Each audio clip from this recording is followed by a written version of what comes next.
Okay, and now we have someone who brings the story full circle, family style. The grandson of Abe Percansky, Kid Cann's business partner. Please welcome Marc Percansky.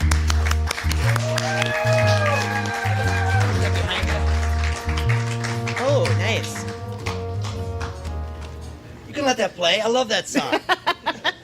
That song is written by my friend Melissa, by the way. Oh, my God. Well, it's hard following up all this legendary history. Great job, Ron. I want to say your book's for sale back there. Yep. If you need one, go on over there and get an autographed copy. Here's your chance. Pick one up. It's amazing. It's Great job. I have actually got one under the side at Barnes & Noble before it was released. Ooh. 2 copies.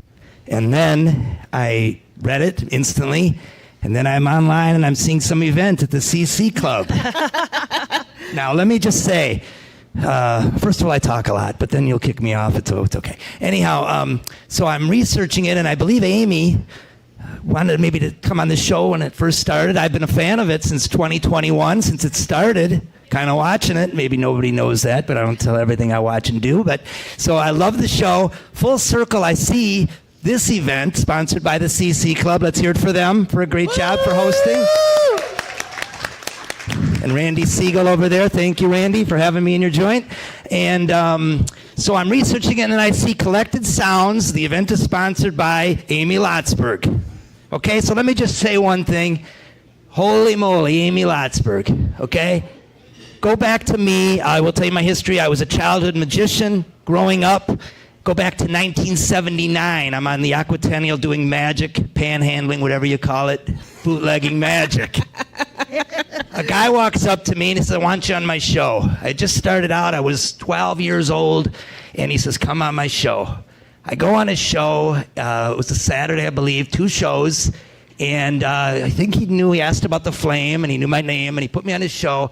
I owe this guy tremendously, the legendary Alan Lotsberg. Aww. Okay?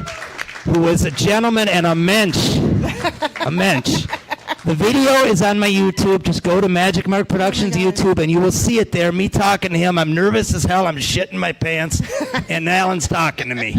And he gave me my start, so I thank you. I want to thank that. And so that's it. I'm anything for Amy. I had no idea. Here I am. I had no idea. That's amazing. I knew you didn't, but thank you. Nice to meet you both. Let's hear it for Amy and Heather. Oh, thank you. Thank you.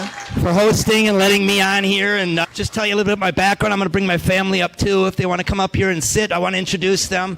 I'm Abe's grandson, only living grandson, alive, grew up here, born and raised in St. Louis Park, grew up at the Flame. I'm born in 1966, so first 12 years of my life was there. That's why I'm completely not normal. All this stuff, you know, it's funny because I have props, by the way. Oh, good. A lot of It's props. like Gallagher. Like Gallagher. I'm like Gallagher. Is he still around? I don't believe he is with us any longer. All right, I grew up here, and I mean, find it funny some of the names they call gangsters: thug, criminal, mobster, hoodlum, racketeer, crook, robber, brigand, mafioso, hood, tough, desperado, gunman. Here's my favorite one, crony, henchman. Crony. With names like these, I don't know how anyone find anything interesting about it. But here we are, discussing this today. So I grew up at the Flame. First 12 years, I have mostly stories about my grandparent, the Percansky brothers over there. They're standing outside in this photo I got here of the Flame. It was not the Flame yet. It was probably Club Carnival, the Happy Hour, because it started in 1939. Is it these two? This is on the far left. We have Harold, youngest to oldest. Monty, Joey, Percy, Abe, and Ray. The two on the far right were the ones who were owners of the Flame Cafe. Kid did have a hand in building the building with them. He was a partner with my grandpa. They grew up together, came from the same background, you know, they were Russian Jews, as Paul knows. Anything I'm saying wrong, Paul, please correct me. Let's hear it for Paul back there. Because I know so they grew up together. One thing they said was, they came here, my grandpa came here from Ellis Island. They said, what do you want to do in America? As a little boy. He said, I heard you can make money there. And that's why he got here, and he came here, and he owned several different things. I can take questions about what he owned and what he did. And he became, I don't know where he met Kid. Maybe Paul would know where he actually met Kid Cann. And they were buddies throughout and had a lot of history together. I would hear his name, you know, growing up. And just a hell of an upbringing. And I don't know, a lot of fun. Yeah, that's awesome. So, and Abe and Ray were the two partners of it through the end. And it got closed down in 1978. Right. Okay. Go ahead. Anything you want to All ask right. me? I do have some questions. Long-winded intro. No, that's good. So you already touched on this a little bit, but what kind of man was Abe Percansky? Okay. As a family man, can I call out my two sisters now just to sit here with Yeah, me in yeah, case sure, anyone wants yeah. to ask them anything? I can- My no my problem. older sister Lisa Percansky-Goldwater, who's a little bit older than me, who might be able to shed some light on some things I don't know because she's a little bit older than me and has more history. Next to her is my youngest sister, Romy Percansky. Hello. Nice to meet you. They have a son. I also want to bring up one more guy. I'm not making this shit up, okay? Could I please bring up Abe's great-grandson, Abe Percansky-Segal? Okay. I know. Wow. Yes. Like Oh, Amy, look at the shirt. like Amy said to me with the last time you must Oh my have God. stories. He's got the name. I need a shirt like that. Where can we get those shirts? We'll trade you for one of the Volstead ones after the show. No, okay. Go ahead, Amy. Yep. So what kind of man? Yeah. Okay, yes, thank you. Wonderful grandpa. Really cared deeply about his grandkids like any Jewish grandpa would. I think he actually loved his grandkids more than his own kids. But does that happen a lot out there? Grandparents out there, and they love your grandkids more than... Anyhow, so he was a great grandpa, very down to earth. We grew up, every Sunday we visited him. Always together. I want to tell you, him and Kid and the whole Yiddy and Harry and all of them, and Augie Ratner and Jack Apple. I heard stories Augie. through my whole lifetime from I them. read Augie's book. Augie's book, but they started Hennepin Avenue and the nightclub business in this town. And I'll tell you, instead of being called and characterized and hailed as gangsters, they should be heroes, because the Jewish families and the little guy got started through favors that these gentlemen did for them. So it was a lot easier back then than pushing one to collect, to chat one and talk on the phone. You just needed to get to them guys, and they would help you open up a little tailor shop. Even Carl Polad helped, went to my grandfather to start the F&M Bank, and Max Winter. And so I'll tell you about the Flame Cafe, which was Club Carnival, which was built for gangsters, by gangsters, so-called. They had big red booths, something like this fashion, with telephones, and at the booth, and tablecloths and waitresses and the crew that worked there forever. And it was a notorious, iconic landmark for the Midwest. Then people would sit around, and next to them would be like politicians, or Hubert Humphrey I had met as a little girl. And a big nightclub would come in, big acts, and my grandpa would always entertain them and take them on boats. But as he called them, Yiddy and Izzy and all the guys, they were of the same cloth, like my brother said. They started as little kids selling papers. My grandpa, under the merchandise building, which is now the Hennepin Arts Center, was 12, 13 years old, selling papers to stay out of the cold. And they kicked him out. They said, "You got to get out of here, kid." And he said, "Oh, screw you. I'm going to someday own the building." And sure enough, he did. Bought and sold. But there's a lot of legend, and it was an iconic landmark that they built, and it was like the Copacabana. I mean, really, glamorous. The guys with the cigar bars was there, and they started the liquor industry. I'm envisioning that it's kind of like that scene in Goodfellas. Goodfellas, or They're with the Casablanca. performers of the Copacabana. Yes. So it was a lot of history there. But after the Flame closed and the stories changed and the politics changed in town, people from all over would say, "Oh, at the Flame I met my wife," or "I was there for this," and I met, we had Willie Nelson. It became a country club after the early days with the jazz and the glamour of the... My grandpa would go to work in a tuxedo. And it was really an iconic place that lasted. And it was started, and like many of the businesses in this town, by the so-called guys from Romania. Yeah. Anyways, I'll let my nephew Abe or sister Romy say. I'll let Abe say something. I love thinking Michael did a wonderful job on that movie. On this, Yeah. I've watched it several times. You did a great job, and sort of based on that 1924 cab drive murder, outside the flame, outside the. Yeah. I'm gonna show, yeah. But you did a great job. Wonderful. Keep it up. Keep up the good work. Excellent job, Michael. I loved every minute of it, and I slept like a baby after I watched it. Okay, Abe, you want to say anything, or we're going to take questions out? Let me tell you, I brought more props. Okay. Amy, another question. Go ahead. Oh, I thought this is your show now. How was Kid Cann talked about in your family? Like, what's the lore you guys got? Always decent words, and a gentleman, and a friend, and someone you could count on. Mm-hmm. You know, it was many stories always around a dinner table, and up north when they all lived on the north side, you would hear, and he would come over quite a bit. And my grandmother, you know, one time I tell you that my grandfather, by somebody, was being beaten up. And his brother Ray went to for help to save him and begged on his knees for his life. And then he saved him, however the story goes. But the next day was my father's bar mitzvah, and my grandpa showed up with 2 black eyes, but made it there alive, I guess thanks to, you know, Kid Cann. Wow. So, that's my good story. Okay. He probably saved each other's butts a lot through Yeah. the years, you know, and Yeah. you know, he did. At the end, he did go to his funeral. He felt very bad. I want to get someone who's got a clip of the news. It was in the rain. About 100 people were there, and he felt really bad. So they were lifelong friends. Yeah. You know, as soon as they met, they were connected and together through the years. I remember him telling me about him, and I did meet him once. You did? Yeah, in the flame, and I have his pool cue right here. What? wow. Oh, my Cann's pool cue. goodness. So they owned a lot of billiard clubs in town. They had pool tables there. One of the first jobs I had at the Flame was go empty the pinball machines. Oh, yeah. There was a whole pinball There was pinball scandal. machines there, and then I loved that they had these pine nuts and club soda or Shirley Temples I would have, you know, Yeah. growing up. Wasn't there much at night. It got a little wilder as the night as the day went on, of course. But the other pool story I have is my grandpa. This is one of the stories. I'm having my bar mitzvah in '79, and I said, trying to get him to pay for my bar mitzvah. All right, I'll go out. Let's have a game of pool. Win, the winner doesn't lose. Winner doesn't. You know, if I win, I don't pay. And I was a pretty good pool player back then, and we played a game of pool where he was living and whatnot. And he kicked my ass at that game of pool.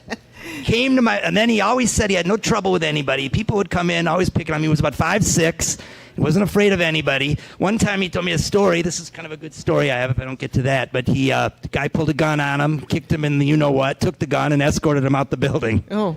And he had never had trouble with any of that. He was, you know, they hired good help. They hired a lot of convicts because they couldn't get jobs towards in the 70s. Yeah. So we were loaded with ex-convicts working there. They hired them. So he shows up. So one time he said never had any trouble with any fights or anything, but 2 women, they were a lesbian couple, beat him up. Hit him with a plywood outside the Flame, and he came to my bar mitzvah with a black eye. Notorious for black eyes and whatnot. So any other questions? You can ask more questions, Amy. Was he known as Kid Cann in your family, or was he Fergie, or was he Isadore? Izzy? Yeah, Izzy. Oh my we God. call him Izzy. We called him Izzy on our And show, Yeti. and I was like, Never called him. every time I said that, I was afraid that he was like rolling in his grave, like, don't fucking call me that. And he might have said to me, I remember when he went to Florida and he was extradited or whatever you say to Florida. He wanted my grandfather to come there and start, work at the Fountain Blue. Yeah. And those new hotels, the Doral or whatever, they owned part of under the Fountain Blue or whatever. But my grandmother, she, had family here and didn't like the humidity. So Yeah. that was a big loss. I feel that. Yeah, but very close, almost like brothers, I would say, to Yeah. that entire family, and most of them. Yeah. Yeah. We counted on each other. My mom loved it, and Yeah. Bronstein, I know that she has passed, but she was friendly with Maury Bronstein, I guess was Bronstein's son. I know Sandra Bronstein, who was the Brownie's granddaughter. And Barney Berman, all of them. You know, my grandfather worked with them and helped them, and my mom was very much on entertaining them. My dad kind of stayed out of it, but they had a big boat on Lake Stillwater, and they would take everybody out, and all the entertainers from the Flame, and you know, steaks and whatever it was. One Sunday I came up, we woke up in the morning, there was a Hawaiian drag group in our living room who had performed at the Flame at the end. Prince Hanalei, Sherwin might remember that.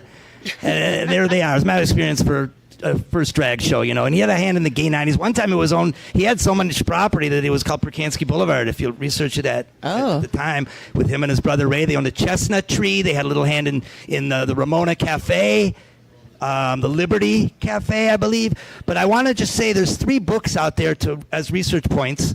One is Andrea Swenson's Got to Be Something Here. Came out a few years ago. Nice piece on the Flame in there. Sure. Talks about that it was one of 2 clubs where they allowed black entertainers. The other one was by the Fauché Tower. And so it was really, that was a place, they weren't afraid of that. Yeah, good. Then there's another book. Of course, Ron's new book is great. But a Flame history. There's also a website you can go to called Twin City Music Highlights. That's got the best page on the Flame. I've been in touch with the lady who's here tonight, Jeannie Anderson. Let's give her a shout out to Jeannie. And a wonderful page on the Flame, talks about the whole history. You can go and research that and see that there, all the stuff that went on. And she gets it right from microfilm, and it's all researched. There's still stuff coming out that since Abe passed in 1985, Lisa was at his bedside holding his hand when he passed. He passed away here. And they're still finding out stuff about him, you know, that you just don't tell grandkids. Yeah, Right, yeah.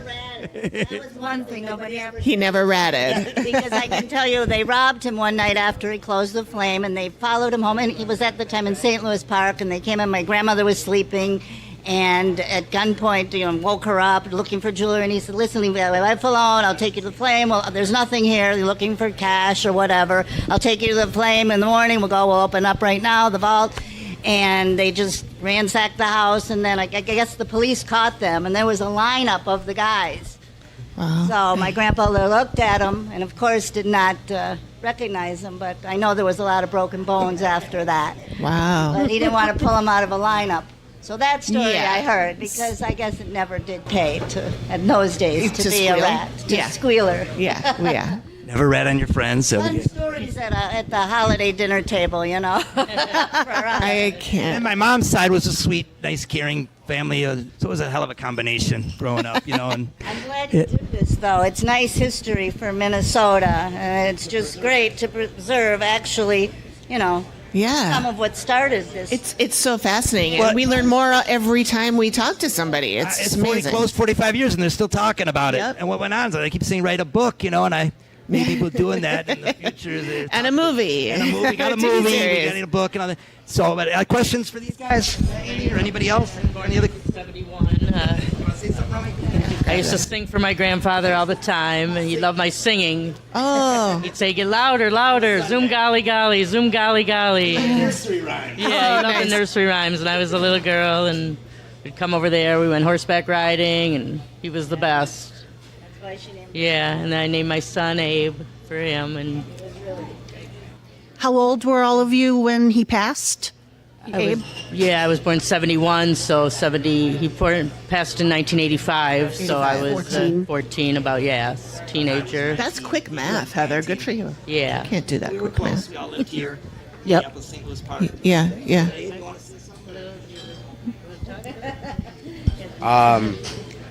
Well, I was born in '08, so 08. unfortunately, I never met him. Right. But, you know, in the recent years, I heard more and more stories about him.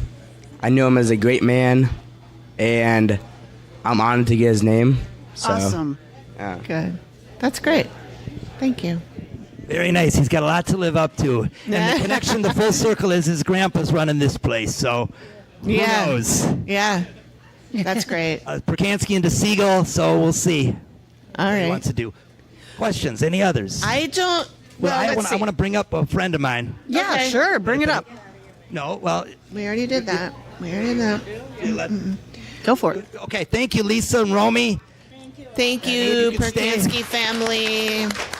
And hold that. I know poster, there's will you, some Lisa? other people who have raised their hands too, and we will get to guys.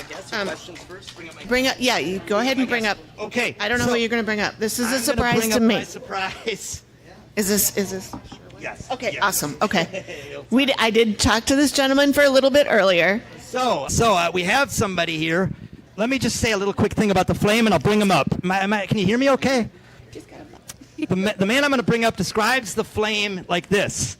He says, the stories about the flame were many and hilarious. The following remarks are from this man from an interview he did in Metro Magazine, right out of Jeannie's book, right out of Jeannie's website, Twin City Music Highlights. Right.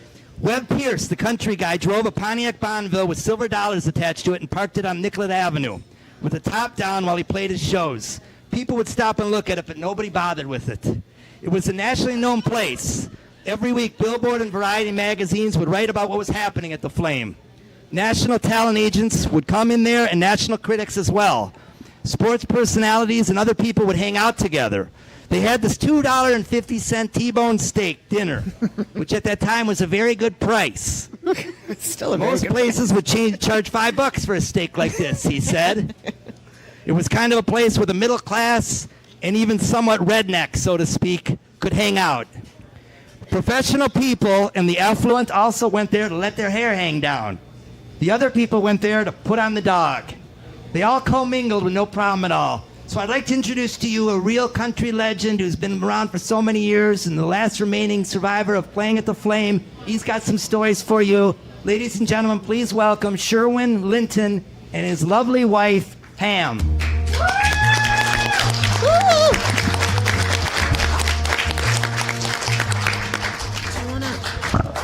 All right, here he is, Sherwin. Okay, you have to understand that I don't hear well, so it takes me a little time to have That's okay. Pam help me. We'll try and talk real loud. I don't grasp what you're saying. Yep, we'll go slow. So, I heard a little bit about your story about how Kid Cann bought you a drink one time. Isadore Blumenfeld bought you a drink. Yes, in fact, we had been back in the 60s and 70s. If you had a band playing regular, you played 6 nights a week in the same place, and probably for months at a time in the same place.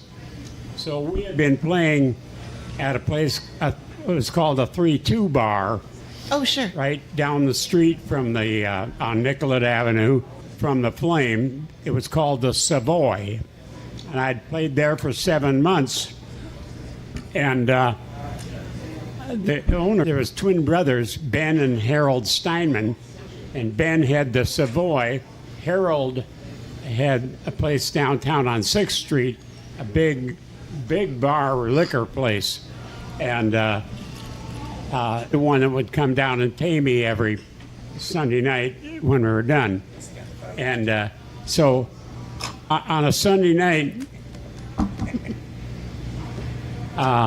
he was paying me, and I'd like to.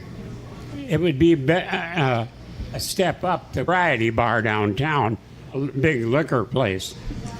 And so I said, "Can you hire us down there?" He says, "I don't know if you got enough class to make it in a whiskey joint." You had to know Harold. I thought, if he's got enough class to own one, why, I got enough class to play there. But anyway, I said, "Well, get into the Flame." Nobody ever went from the Savoy to the Flame. So I said, "Well, okay." The next day, I went over to the Flame, and at Ray and Abe Percansky, I already knew them. I'd been in there, and they took in the office, and I told Ray, I said, "I'd like to play here." Now, the Flame had a front bar where they had 2 bands that alternated, half an hour each. And then in the main room, you had to imagine this place, they had a big dining room and then a dance floor in front of the stage, a concert type stage. And that dance floor, the leader of the band, when they were doing a show, he would push a button and that whole dance floor would raise up to the same level of the rest of the concert stage. They'd move the microphones out there and they'd bring out Waylon Jennings, Hank Snow, Buck Owens. They had major stars every week, do 3 shows a night. So from the Savoy to the Flame, I said, well, I'm going to see. So I went over there and I talked to Ray Perkins the next day, and he gave me a contract for 6 weeks to play in the front room, where you would play half an hour, and then the other band would take over, and then the band that was on at the time would go back in the back room and be the opening act for the star of the week. So it was a really quite advantageous place to be if you're into entertainment and country music, because they had all these big stars there. So anyway, then we played we opened at the Flame. I went back, in fact, on that following Sunday night when I was getting paid, I said to Harold, I says, for weeks I will have been playing in the Flame for 2. He says, what do you mean? And he had this Uncle Jack says, he means that he is giving you his 2-week notice. So anyway, we played at the Flame, and the opening night, it was the opening night or the second night, in a corner, when you came in the front door, the first table to the left, there was a table in it, and when I took a break, Abe Perkins said, Sherwin, there's a man over here who wants to meet you. He really likes your singing. So he brought me over there and he said, Sherwin, this is Isadore. And so Isadore was from me. But anyway, I met him and he bought me a drink. And I normally have Libras, but I thought maybe I should look a little more uptown or classy. So I ordered a Scotch water. All right. And he met me, and then he said, "That's my drink, Scotch and water." So Oh, okay. I figured I'd established a little bit of a common base there with him. Right. So anyway, we visited for a little while, and he said, "I'd like to sing that song you did again, North to Alaska." He says, I'm not into this kind of music that much, but that's a good song. Oh, nice. So I visited with him a little bit, and he had 3 or 4 people around him. And so that was my meeting with Isadore Blumenfeld. Nice. Can you sing us a few lines of the song? Sing a few lines of. Can I sing it now? Just a couple lines. Way up north, north to Alaska, we're going north, the rush is on.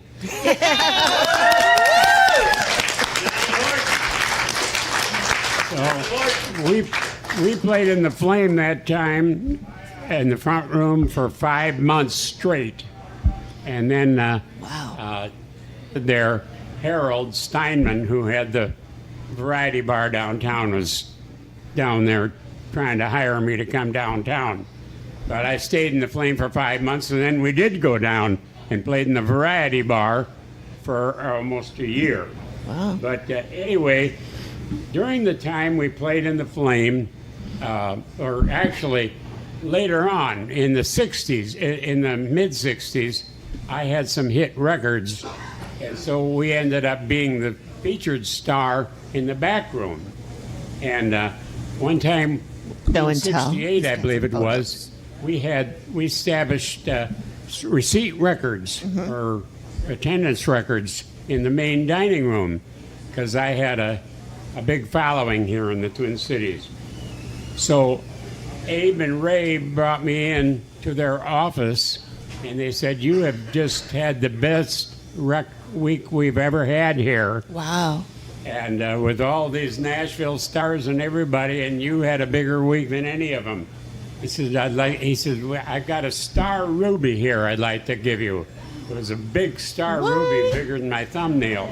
Wow. And he said, "We'll have it set in a ring and give it to you, unless you have something else here that you would rather have."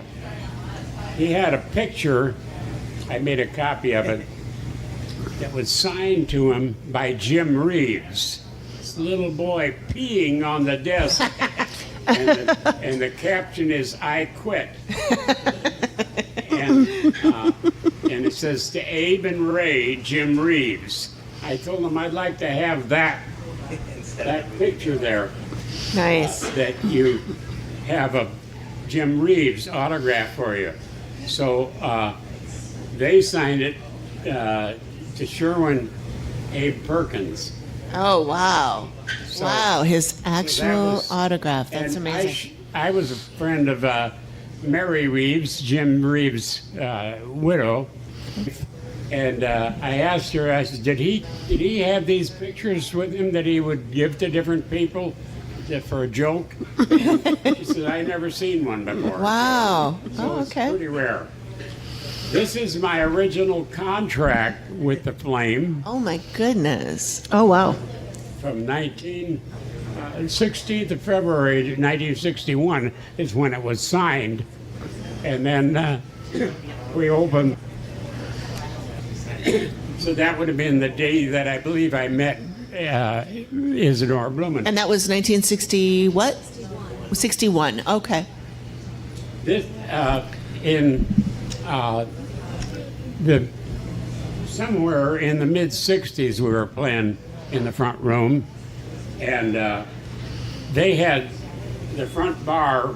It was a they had a stage behind it, where these two bands would alternate, and it was a triangular bar, and then there was actually two sections: the front triangle, then behind the stage where we were standing was another bar that kind of was a U shape like this, so the whole thing made like a triangular bar. And one time they decided, Abe and Ray decided, that they could save a bartender by connecting those two bars together. So they cut out a big section of it, and I asked them, "What are you going to do with that?" They says, "You can have it if you want to." Oh, wow. I have it in my family room. Oh, wow. Goodness. You don't have Dolly Parton in your family room, though, right? That's a cutout. Stand up. Okay. The original bar from the Flame. Wow. I have a bar in my basement at my house, but it's not that cool at all. Somebody asked me one time, how was the Flame? How was that laid out? I even drew them up. Oh, wow. It's got a whole diagram The of where triangular the. bar in the front, and then the concert room in the back with a concert stage and. Oh, tables. wow. So that was there's no place you couldn't imagine a place like the Flame. Mm-hmm. Two bands alternating in the front room. One goes back and opens for the Star. In the back room, they have a big concert stage, and then with a 6 or 7 piece band, and then a whole week doing 3 shows. And stars. They had Buck Owens, Waylon Jennings, Hank Snow, Kitty Wells, all of them. I wish there was something like that still happens. No, we need one of those. We need we need a Flame now. Oh, wow. Oh, It shows all the stars they had there. George Jones, everybody, anybody that was a country music star played there, except for Johnny Cash. oh. They couldn't afford him. Well, And then- he was kind of a One big time, little big deal. probably some of you maybe be familiar with Texas Bill String. He was a local star, but he was originally from Texas, and he was quite a character and told quite a few raunchy jokes and stuff like that. But he was a very good entertainer, and people loved him. And this is a picture of me and George Jones in the back room. Oh, look at watching you. Texas All right. Bill's Strength. Wow. That's great. I'll have to get copies of these so I can put them on the website and stuff. Yeah. On the marquee in front, there's a copy of the marquee Oh, yep. picture. I've seen that picture Tex- before. Tex Ritter. Yeah. Nice. Tex Ritter. Tex Ritter was a movie star that had Yeah. starred in 80 movies, and he was a big star at the Flame there. Yeah. Another one was Carl Perkins, Oh, sure. Yep. Blue Suede I Shoes. don't know anything about country music, but I know those names. And then one of the popular bands up front was Artis Wells. Yeah. And that's her band. Artis Wells. Okay. Way ahead of the time. So that group. Yep. Great. I remember one time Dick Van Hale, who was the band leader in the back, was introducing Johnny Bond, who he was a country star and in movies and stuff. And anyway, but he very lively. And so Dick Van Hale introduced Johnny Bond, but he introduced him as Johnny Horton. Made a mistake. And the crowd was laughing, and Abe was standing beside me in the back of the back room. And he said, "What are they laughing about?" I said, "Well, he introduced Johnny Bond as Johnny Horton. And Johnny Horton is dead." Abe says, "So is this guy." There was a hand tool leather man, Cliff Larson, that sat right in I was sitting in the booth right around the side door at the Flame. He would sit at the back of the back room and sit there, and he did hand tool leather work beautifully for every star that came there. He'd make them briefcases, billfolds, belts, guitar straps, everything. Anyway, he was sitting there, and Abe was standing not too far from the booth where we were, and Cliff was telling some Polak jokes. Oh, no. Polish jokes. And, As one does. Finally, Abe said, "Do you realize my name is Percansky?"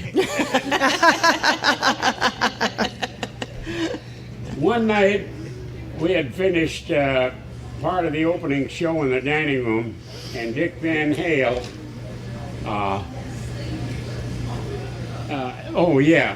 introduced the stars of the week, the Louvin brothers, who were very popular country and bluegrass. How many people heard of the Louvin brothers? Have you? Yeah, they had a lot of hits. Anyway, when we would do the opening act in the back room, and then come off stage right, and when we opened the door, there was Ira Louvин's mandolin all smashed up. He had a terrible temper. So then we had to go back up to the front room. While we were walking up there, Ira and Charlie Louvin came out from the stage. They had went back behind the stage and borrowed a Martin guitar from Dick Van Hale, and they came out with that I said a mandolin, a guitar.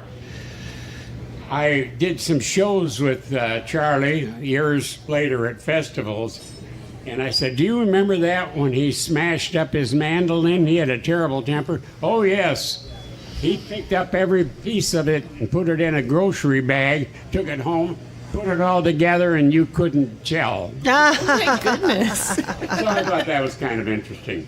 One time, Red Foley, who was a country gospel singer, was singing, and Texas Bill had taken him out in the afternoon and got him to drink quite a bit. Of course, he was a gospel singer and respected as probably almost a teetotaler, but he wasn't that day.